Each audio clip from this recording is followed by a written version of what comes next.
you tell them one thing. Just win, baby.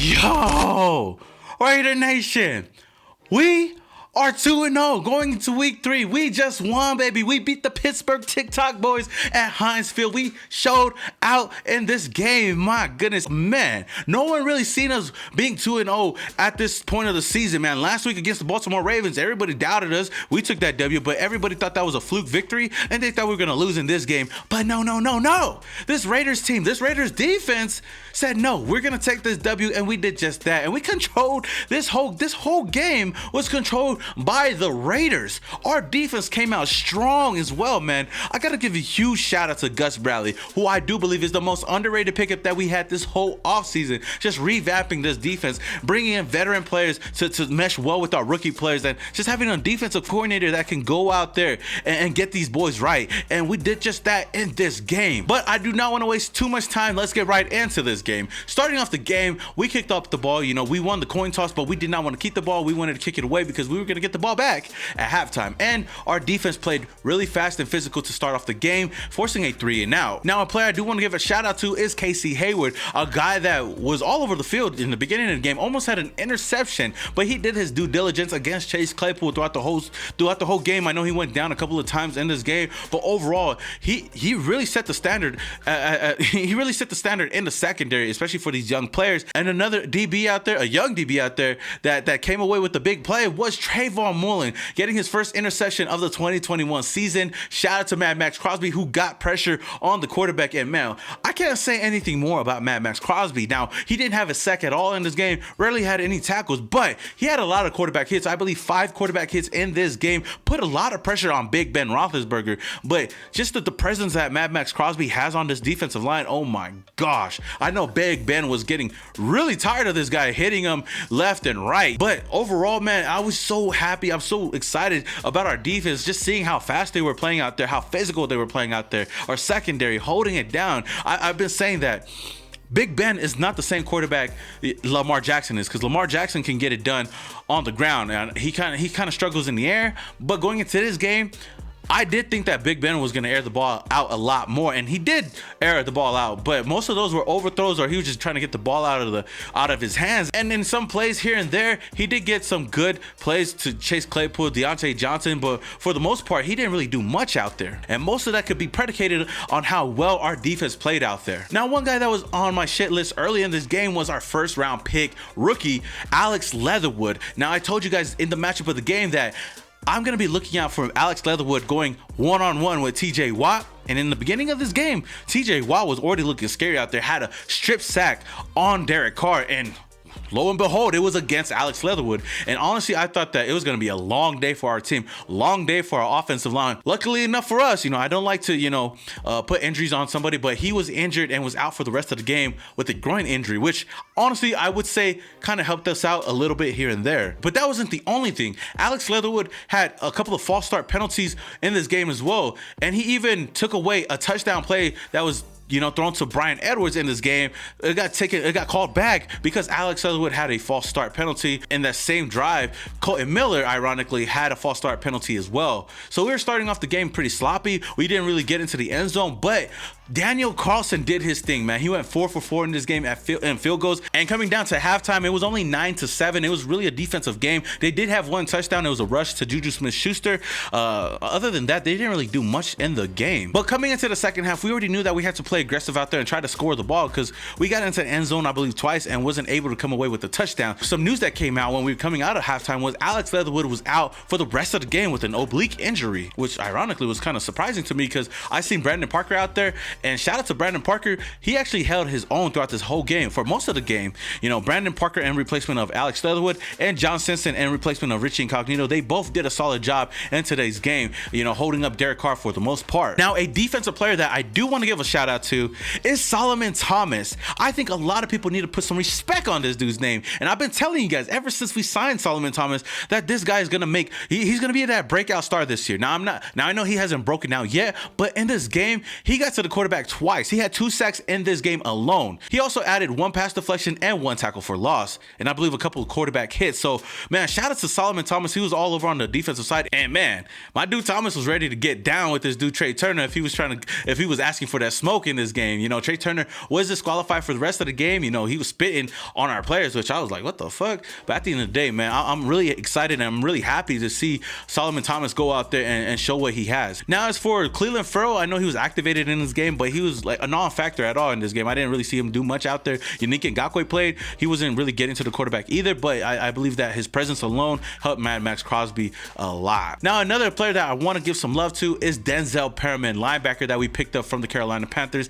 This guy showed out in this game, was all over on the field. You know, 12 total tackles in this game. Not only that, our second leading tackler was Jonathan Abram, and this guy set the tone a lot. Now, I'm not gonna lie, this dude Najee Harris sent Jonathan Abram into the sunken place with that stiff arm. Oh my gosh. But at the end of the day, Jonathan Abram held up his own and got some revenge here and there. He had a lot of nice hits out there as well. Now, in my pregame live, somebody actually told me that Foster Moreau was gonna ball out in today's game, and Foster Moreau came through. He had a touchdown from Derek Carr, putting us up 16-7, and it was really exciting for me to see Foster Moreau get some love out there and find the end zone. I know a lot of people calling this dude Baby Gronk, and I could definitely see out there, other than his number, this guy, I think with him and Darren Waller, they could possibly be the best tight end duo in the league, or at least the top 5. But after that play happened, Derek Carr was actually on the floor with an injury, and I was like, bro, I was really nervous that this guy was going to go down, because he was only getting started right now, you know, in this game. And the fact that he was going to be out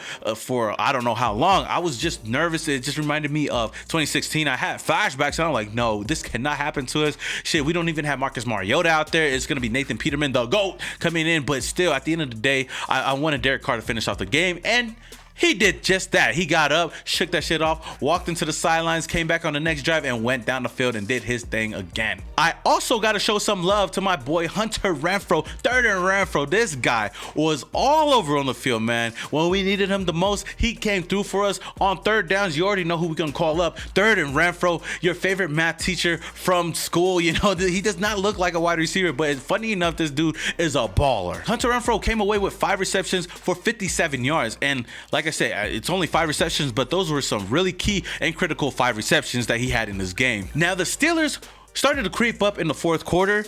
They had a huge play to Chase Claypool. I believe it was a 52-yard play. David Arnett had him, but I don't know why he did not at least, you know, touch him down or whatnot, or tackle him down.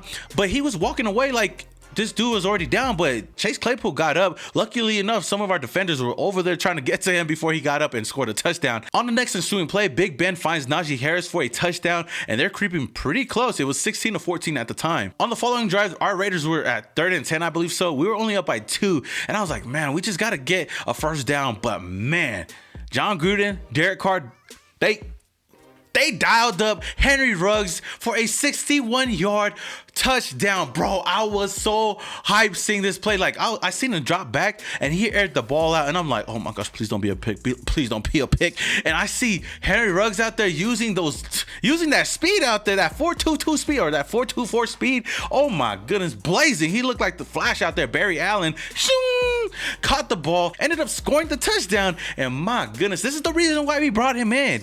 I've been telling you guys, put some respect on Henry Ruggs' name as well, man. And I'm just excited that Derek Carr in this game was able to spread the ball around to multiple receivers and not just Darren Waller. Like last week, I told you guys, he was just hyper targeting Darren Waller, but the Steelers did a great job trying to take Darren Waller out of this game. Now, Henry Ruggs overall had 5 receptions for 113 yards and 1 touchdown. Again, had a 61-yard play downfield for the touchdown. Darren Waller still did his due diligence, having 5 receptions for 65 yards. Hunter Renfrow had 5 receptions for 57 yards, and our running back Kenyon Drake had 5 receptions for 46 yards. Now, our running game was really non-existent throughout the whole game, but we still held it down. Derek Carr was still able to go down the field, find his receivers, get to the touchdown when we needed to, and Daniel Carlson was able to use his leg to score some points as well. So at the end of the day, when the dust finally settled, we took this W 26-17. We are now 2-0, and nobody Nobody better doubt this team, man. With the solid defense, with the quarterback that could get the job done. Oh my gosh,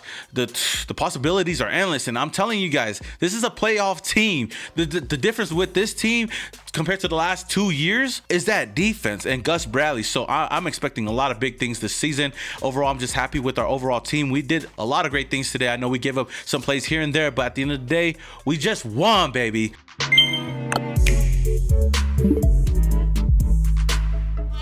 In my back.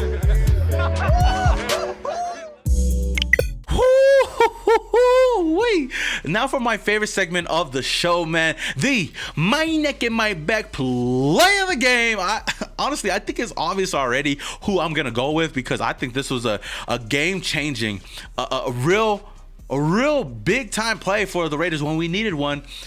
I would have to give it to Henry Ruggs for that 61-yard touchdown. Roll the clip. 4 guys to try and get him down in the backfield. 3rd down and 10. Airing it out. Carr. It is caught. Henry Ruggs is gone. Touchdown, Raiders. My neck in my back. Yes, sir, bro. That play had me hyped. I did not expect that out of John Gruden or Derek Carr at that point of the game. I thought we were trying to play it safe, but they said no, no, no. Derek Carr dropped back, found his receiver for 61 yards into the end zone. Oh my goodness, had my neck and my back going crazy. MVP. Now for my MVP of the game, I gotta give it to none other than our quarterback, Derek Carr. My dude Derek Carr went out there and handled this situation like a true G out there, man. He went down in this game as well after throwing a touchdown, and he shook that shit off, came back in the game and finished it off strong. All I gotta say to the media is put some freaking respect on my quarterback's name, man. I playing with my name. I ain't go gonna right say on it in. no more. When my name come up, respect it. Let's go. Stop playing with my fucking name. All 3 of y'all, stop playing with my name. I ain't gonna. I know everybody but Keyshawn Johnson need to start putting some respect on Derek Carr's name, because this dude, a lot of you guys have been putting this guy out of the top 10. Trust me, I don't see Matt Stafford, I don't see Ryan Tannehill, heck, I don't see Dak Prescott all better than Derek Carr. Trust me, with this team that we already have, with this defense that we do have, Derek Carr is going to do some great things out there. And you look at it, in 2 games, he already has over 800 yards.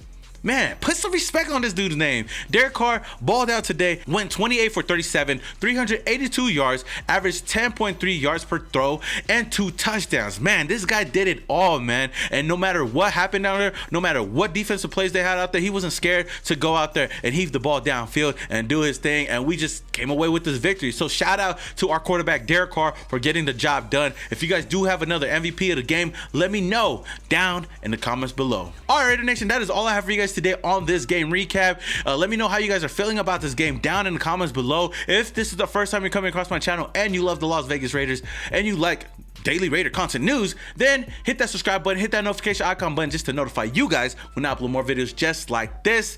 And if you guys enjoyed the video, don't forget to smash that like button. It does a lot for this channel. Until next time, this is your boy Simone Raider, and your boy is yeah. And you tell them one thing. Just win, baby.